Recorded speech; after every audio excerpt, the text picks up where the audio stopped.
Shalom. Selamat pagi. Selamat berjumpa bagi kita semua dalam Minggu Sengsara Tuhan Yesus yang kelima pada pagi hari ini. Bapak Mama, tema yang akan kita renungkan bersama pada pagi hari ini yaitu memuliakan Allah dalam penderitaan. Sekali lagi, memuliakan Allah dalam penderitaan. Bapak Mama, dalam Alkitab, kata memuliakan Allah seringkali juga berarti meninggikan, mengagungkan, mengkuduskan, atau memuji dan membesarkan nama Allah.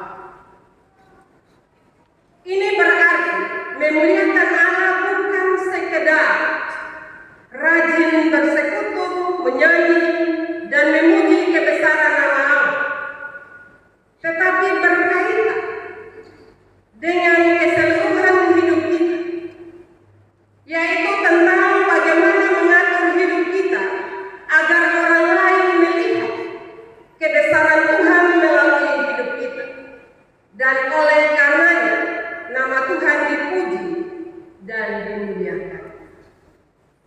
Dalam kitab Injil Matius pasal 5 ayat yang ke-16 mencatat hal ini. Sebagai terang dalam hidup kita, katanya, demikianlah hendaknya terangmu bercahaya di depan orang, supaya mereka melihat perbuatanmu yang baik dan kemuliaan dan memuliakan Bapamu yang di surga.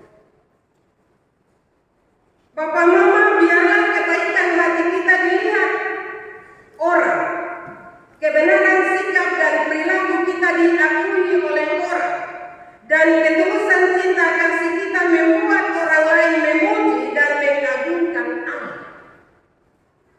Bagaimana dengan kehidupan kita?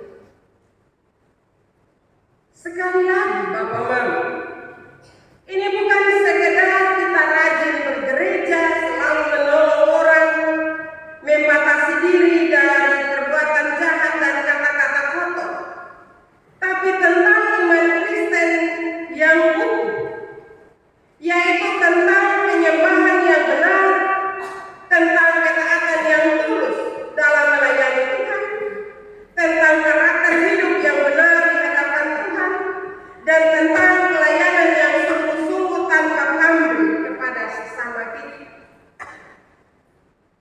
Nah, di situ dia punya soal Bapak Mama. Karena itu sekali lagi saya mau tegaskan bahwa tidak sekedar kita rajin beribadah, tidak sekedar kita rajin memuliakan nama Tuhan, tidak sekedar kita membawa persembahan, semua itu tidak salah. Tetapi hal yang diminta oleh kebenaran firman tidak hanya sekedar itu, tetapi seluruh perilaku kehidupan kita. Apakah sesuai dengan yang kita tampilkan atau beda? Contoh, ketika kita di gereja, kita akan berubah menjadi orang-orang yang baik. Tetapi setelah kita keluar dari gereja, kita berubah menjadi harimau. Karena itu kebenaran firman Tuhan untuk memuliakan nama Tuhan tidak sekedar lewat mulut, tetapi lewat seluruh perilaku kehidupan kita. Pertanyaan saat ini Bapak Mama adalah, apakah dalam keadaan ketidakpastian ekonomi seperti saat ini, ancaman perang dan berbagai dampak seperti daya beli kita menurun karena BBM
Romawi. Kejahatan dan kemunafikan tersingkir bersama Yudas. Pengadilan agama yang dipimpin oleh Kayafas dan pengadilan negeri yang dipimpin Pilatus terpaksa tunduk pada kebenaran dan kuasa surga. Bahkan Bapak Mama dalam jalan penderitaan itu bersama Yusuf Arimatea, Nikodemus dan para murid Yesus, nama Allah tetap diagungkan dan tipu muslihat dunia dihancurkan. Bapak Mama dalam kisah Yohanes pasal 12 ayat 20 hingga 36 ini terjadi menjelang hari raya Paskah. Bangsa Israel juga menjelang penderitaan dan penyaliban Tuhan Yesus. Kisah ini Bapak Mama dimulai dari keinginan beberapa orang Yunani untuk bertemu dengan Tuhan Yesus. Tetapi ketika disampaikan oleh Andreas dan Filipus, Tuhan Yesus justru menjawab dengan berita tentang kematiannya. Tuhan Yesus tidak memberikan jawaban tentang kesediaan bertemu dengan orang-orang Yunani itu, tetapi langsung menjawab apa yang akan dinyatakan oleh orang-orang itu. Orang Yunani itu mungkin sudah tahu Bapak Mama tentang rencana pembunuhan Tuhan Yesus dan juga dia merasa prihatin. Tetapi Tuhan Yesus menyatakan waktu itulah saatnya anak manusia dimuliakan. Jalan salib adalah jalan penderitaan dan di mata manusia adalah sebuah kehinaan. Tapi bagi Yesus itulah jalan kemuliaan. Jalan untuk diangkat kembali kepada kesetaraannya dengan Allah dan dengan demikian semua lidah akan mengaku Yesus Kristus adalah Tuhan bagi kemuliaan nama Allah. Bapak Mama dalam ayat yang ke-28, Tuhan Yesus juga menunjukkan bahwa jalan penderitaan yang akan dia lewati merupakan jalan Allah yang ditetapkan Allah untuk memuliakan namanya. Tuhan Yesus sadar bahwa penderitaan besar akan datang baginya. Tetapi ia tidak meminta agar diloloskan dari penderitaan itu. Tetapi dia berdoa agar nama Allah dimuliakan dalam penderitaannya. Kalau dia mau, dia bisa lolos. Tapi itu bukan tujuan dia diutus ke dunia ini.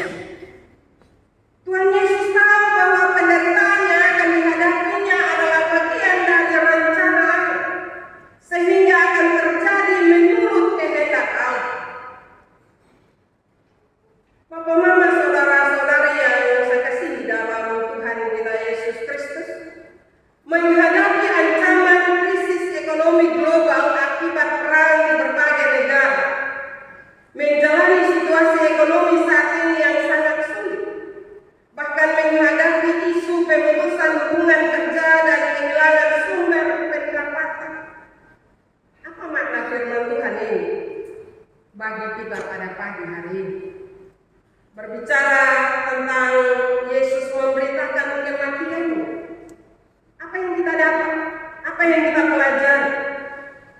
Yang pertama, semua ancaman yang dihadapi dan penderitaan yang kita alami saat ini ada dalam rencana kemuliaan Allah.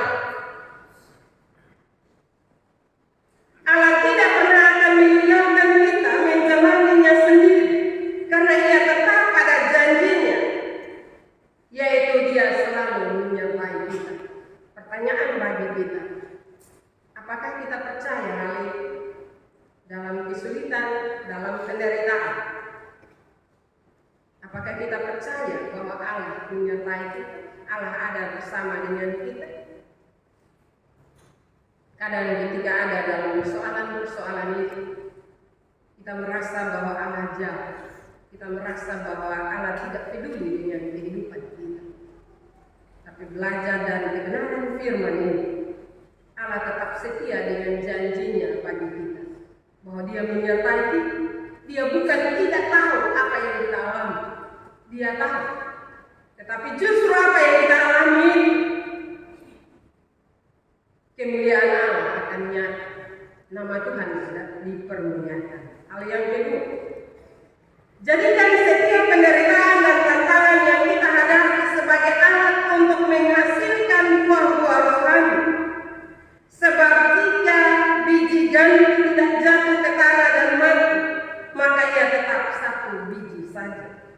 Tetapi kalau mengalami penderitaan, maka akan banyak buah-buah roh yang hadir dari diri kita. Dan kita akan memberi kesaksian bagi orang-orang yang ada di sekitar kita. Hal yang ketiga, pahami penderitaan dan ancaman yang kita hadapi sebagai batu ujian bagi penyembahan kita, bagi ketaatan kita, bagi keteguhan iman percaya kita, dan bagi pelayanan kita. Dan bila kita bertahan dan melewati ujian itu, maka nama Tuhan dipermuliakan.